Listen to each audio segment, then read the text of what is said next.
Áno, akože už to tam po tých 13 zápasoch asi muselo padnúť a bol som rád,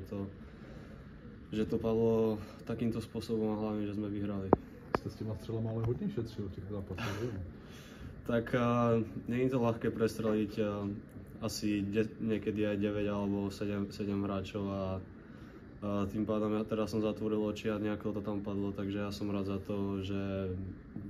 sme hlavne vyhrali a že sa mi to konečne prelomilo a možno už mi to tam začne padať dneska. Nabádali vás trenéři, abyste střílel víc, abyste to pokoušel? Tak hovorili mi, že mám viacej strieľať, ale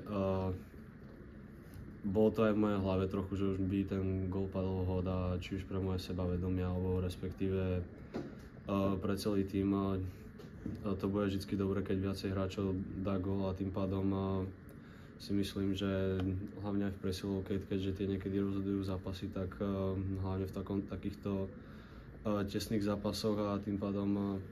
dúfajme, že to tam bude padať ešte viacej a viacej. Dneska to bol nakoniec víťazný gól, takže asi klíčový moment zápasu. A tak určite áno, ale bolo to v prvej tretine a mali sme tam trochu aj na male v tej druhej tretine, hlavne keď nás tam zo párkrát zavreli a Hrášek našťastie nás podržal a tým pádom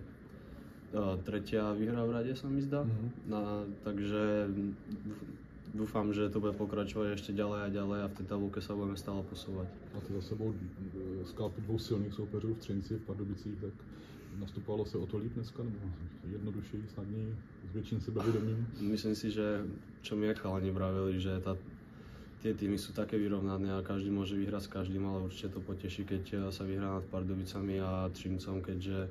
sú to jedni z top tímov tejto ligy a myslím si, že aj my do nich patríme a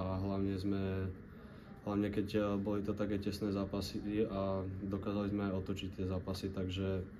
myslím si, že je to dobré aj pre ten celý tím, keďže teraz nás nikto nemôže podceňovať a tým pádom každý sa musí mať na pozore, keď bude proti nám hrať a ako vravím, my bojujeme o tie vrchné priečky, alebo teda respektíve chceme a snažíme sa a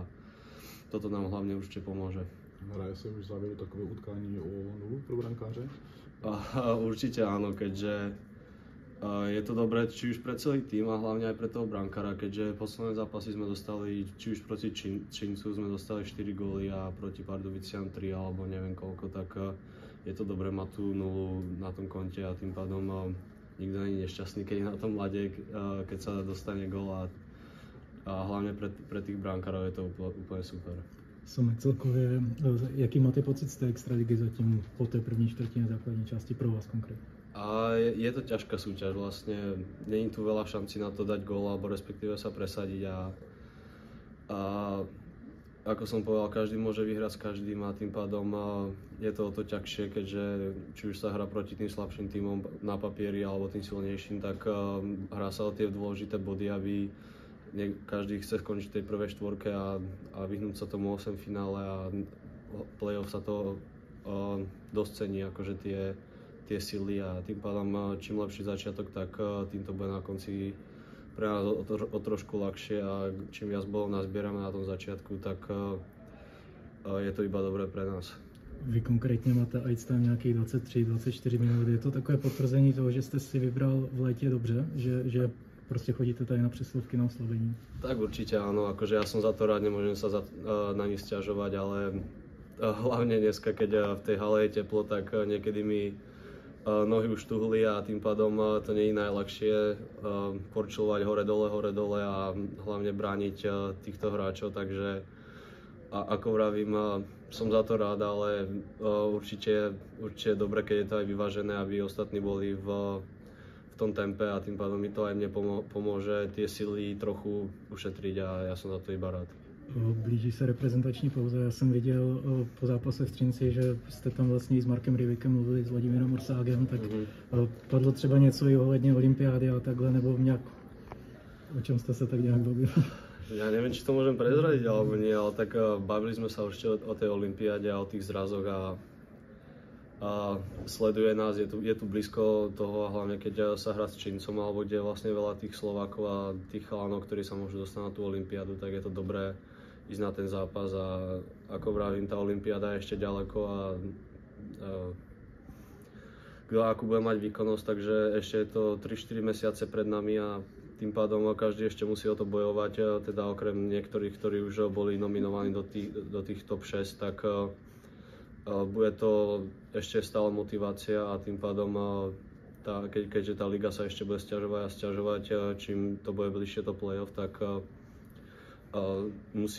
musíme teda zamakať a zaslúžiť tú nomináciu, ale rozprávali sme sa hlavne o tom, ako sa cítime, či sme zdravotne v poriadku a či by sme boli ochotní prísť, tak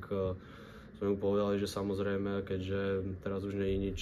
nenechať nič náhode a čím viac budeme na očiach, tým lepšie. Vy konkrétně máte v té reprezentaci jako už hodně startů, vzhledem k tomu vašemu věku, tak počítáte si to, nebo jako máte to v hlavě, že byste to chtěl co nejvíc vylepšit?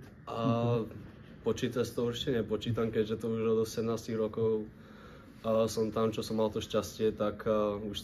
som to prestal počítať, keďže tých zápasov už bolo veľa, či už majstrovstvo alebo tie prípravné zápasy a olympiáda a neviem vôbec nejaké rekordy alebo podobne, že v tej reprezentácii, ale určite je to dobré obliecť si ten dres vždycky a nikto nikdy nevie, že kedy bude jeho posledný zápas, takže ja si to iba vážim a dúfam, že ešte budem mať veľa rokov predtým. Super,